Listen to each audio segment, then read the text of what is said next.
Hello friends, again welcome back in our online video lecture series Pritesh e-learning. Now today's subject is Indian Constitution. The subject code is 3130007. Uh, and the topic is fundamental duties of legal status. Okay.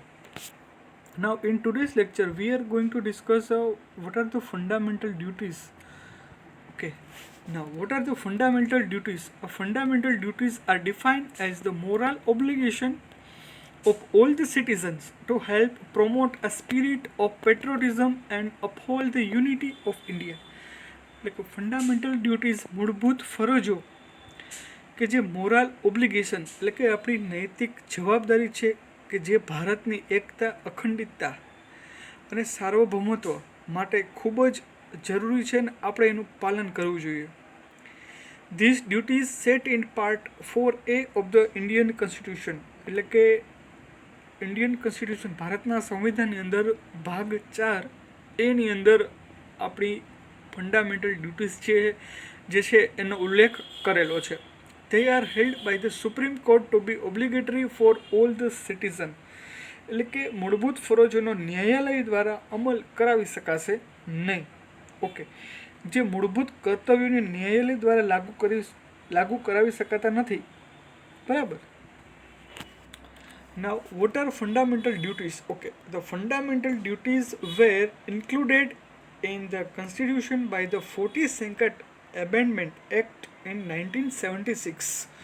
Okay, કે જે 42મો બંધારણીય સુધારો 1976ની અંદર આવ્યો તો એની અંદર એક પાર્ટ 4A અને આર્ટિકલ 51A એ અલગથી એડ કરવામાં આવ્યો કે જેની અંદર 10 જેટલી આપણી મૂળભૂત ફરજો એટલે કે ફંડામેન્ટલ ડ્યુટીઝ જે છે એ એની અંદર એડ કરવામાં આવી.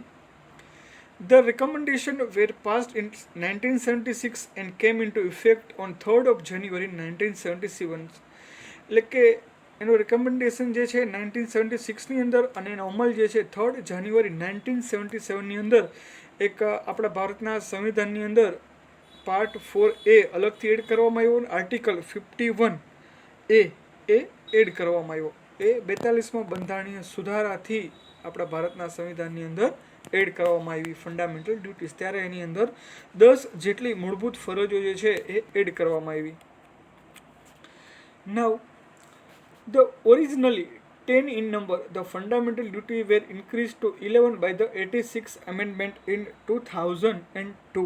ઓકે, મેં જે વાત કરી પ્રમાણે કે 3rd જાન્યુઆરી 1977ની અંદર જે આપણી 10 જેટલી મૂળભૂત ફરજો જે 42મો બંધારણીય સુધારો દ્વારા એડ કરવામાં આવી. આફ્ટર દેટ જે નવો 86 એમેન્ડમેન્ટ કે 86મો બંધારણીય સુધારો 2002ની અંદર આવ્યો તો એની અંદર ટોટલ આપણી 11 જેટલી મૂળભૂત ફરજો જે છે એની અંદર એડ કરવામાં આવી. ટોટલ 11 કે એક જે છે એ પાછળથી એડ કરવામાં આવી 10ની જગ્યાએ. એ આપણો 46મો બંધારણીય સુધારો 86 amendment 2002. These duties were meant to bring our constitution in line with the Universal Declaration of Human Rights and the Constitution of Japan, China and US.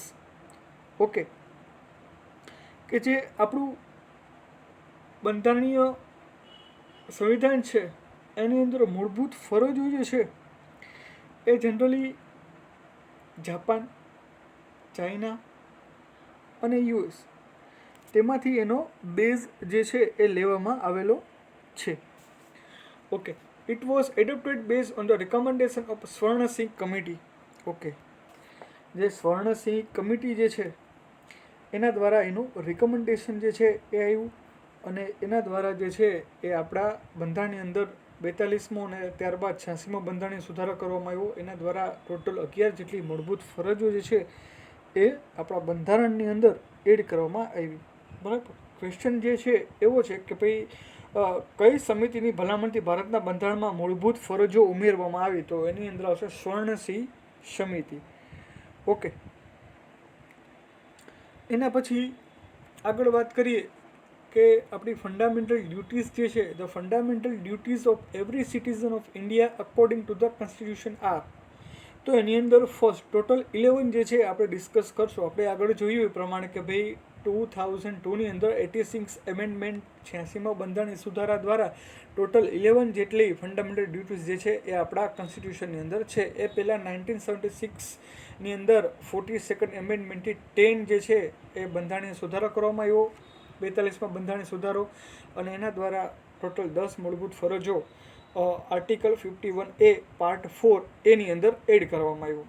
તો એની અંદર first, to abide by the constitution and respects its ideal and institution, the national flag and the national anthem. Okay, હવે એની અંદર આપણા બંધારણનું પાલન કરવાની અને તેના આદર્શો અને સંસ્થાઓનો રાષ્ટ્રધ્વજનો રાષ્ટ્રગીતનો આદર કરવો જોઈએ. બરાબર, કે એની અંદર નેશનલ ફ્લેગ અને નેશનલ એન્થેમ જે છે એનો આપણે આદર કરવો જોઈએ. એ આપણી મૂળભૂત ફરજ જે છે એ આપણું કહી શકાય. ઓકે, એના પછી સેકન્ડ નંબર છે to cherish and follow the noble ideas which inspired our national struggle for freedom.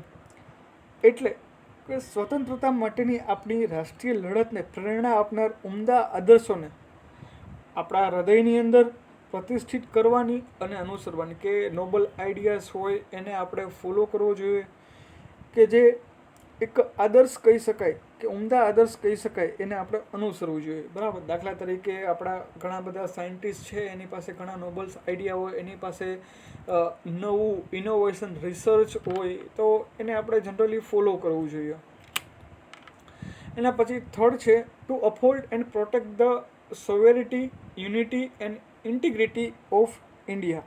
Okay, એટલે કે ભારતના સાર્વભૌમત્વ, એકતા અને અખંડિતતાનું સમર્થન કરવાની અને તેમનું રક્ષણ કરવાની આપણી એક મૂળભૂત ફરજ જે છે એ કહી શકાય.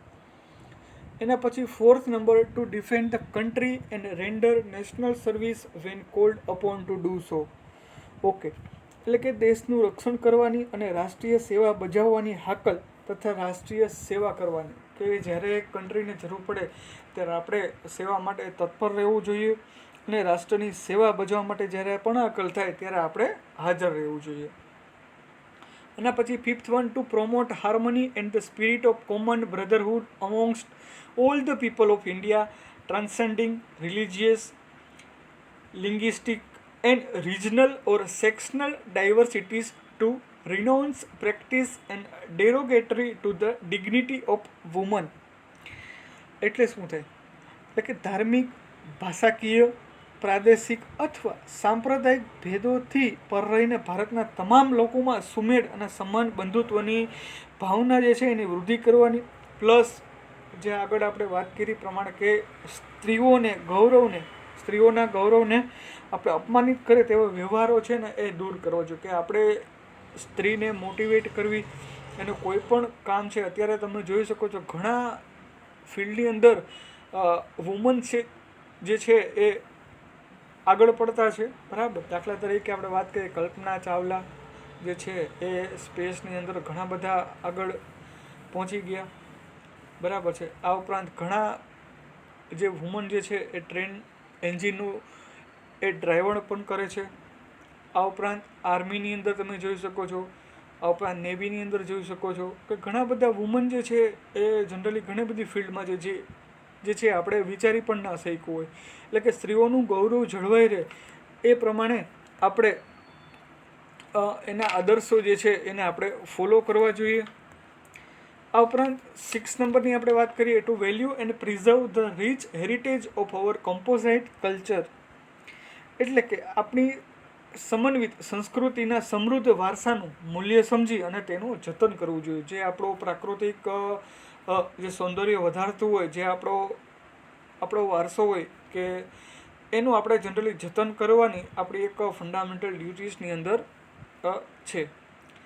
Two protect and improve the natural environment including forest, lakes, rivers and wildlife and to have compassion of living creatures.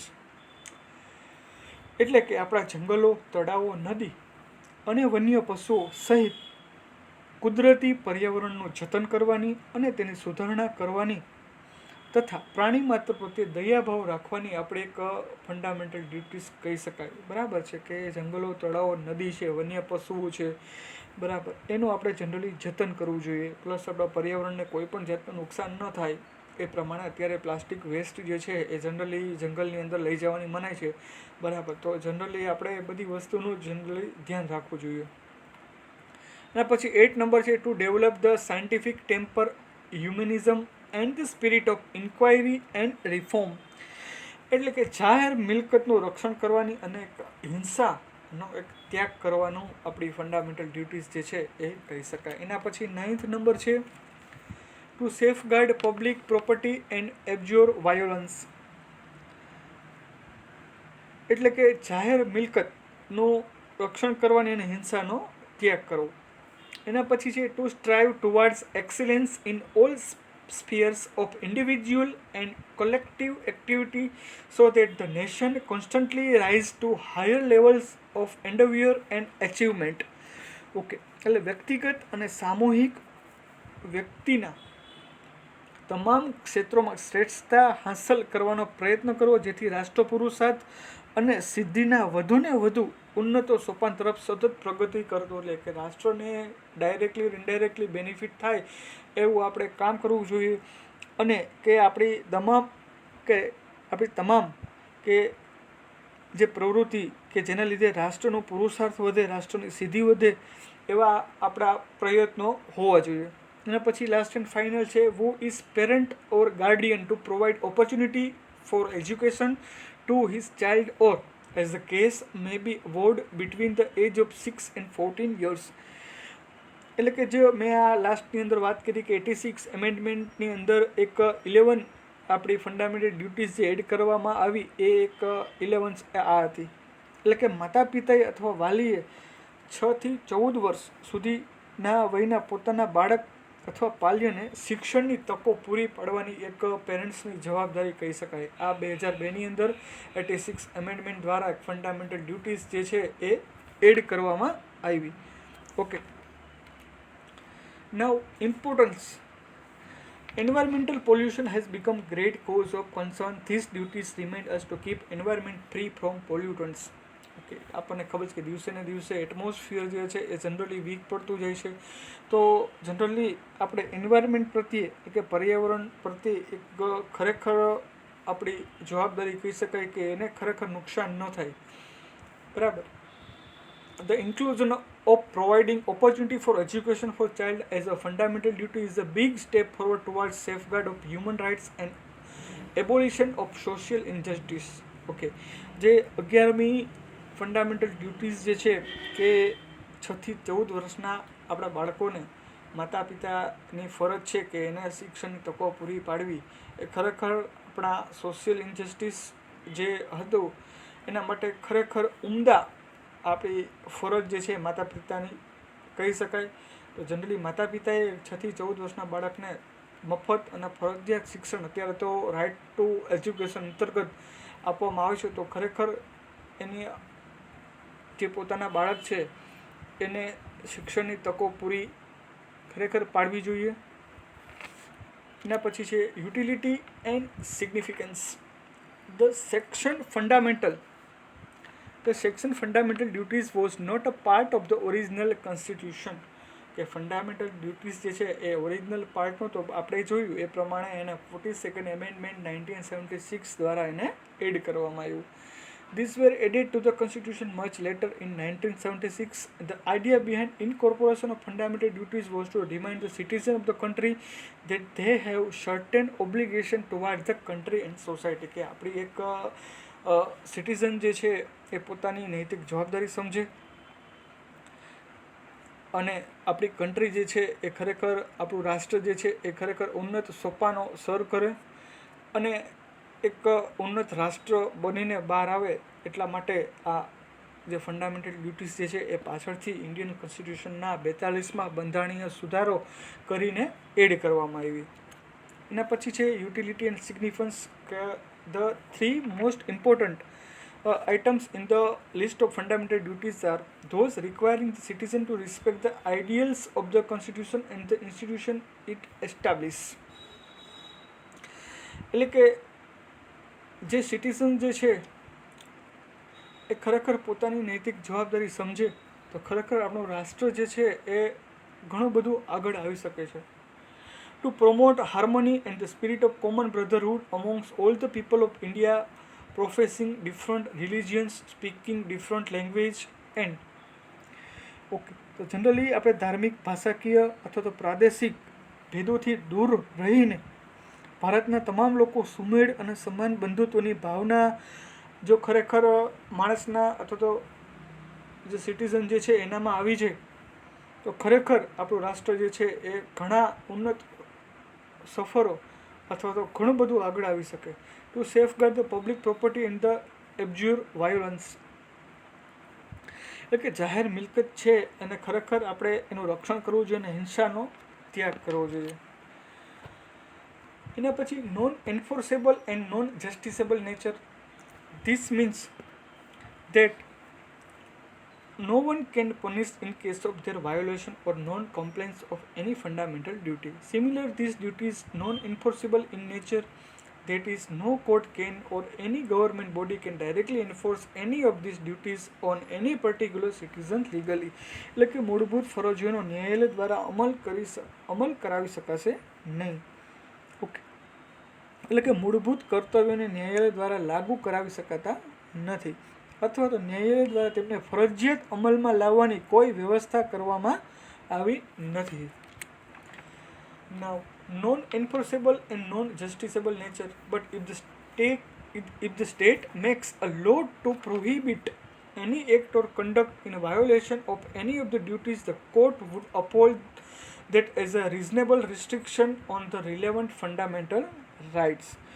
એટલે કે જો એનું ઉલ્લંઘન બદલ કોઈ પણ કાયદાકીય કાર્યવાહીની જોગવાઈ નથી, પરંતુ જો આપણી પાર્લામેન્ટ જે છે એ ઈચ્છે તો એને અમલમાં લાવવા માટે કાયદો ઘડી શકે છે. For instance, a person who burns our national flag in violation of duty in article 51A cannot assert that it was burnt by way of demonstration against the government should be protected by the freedom of expression right. કે જે આપણી parliament જે છે, suppose કે કોઈ પર્સને આપણું national flag જે છે એને બર્ન આઉટ કર્યો તો એના માટે પણ આપણું જો આપણી પાર્લામેન્ટ ધારે તો એના સામે એક કાયદો ઘડી શકે છે અને એને સજા પણ થઈ શકે છે.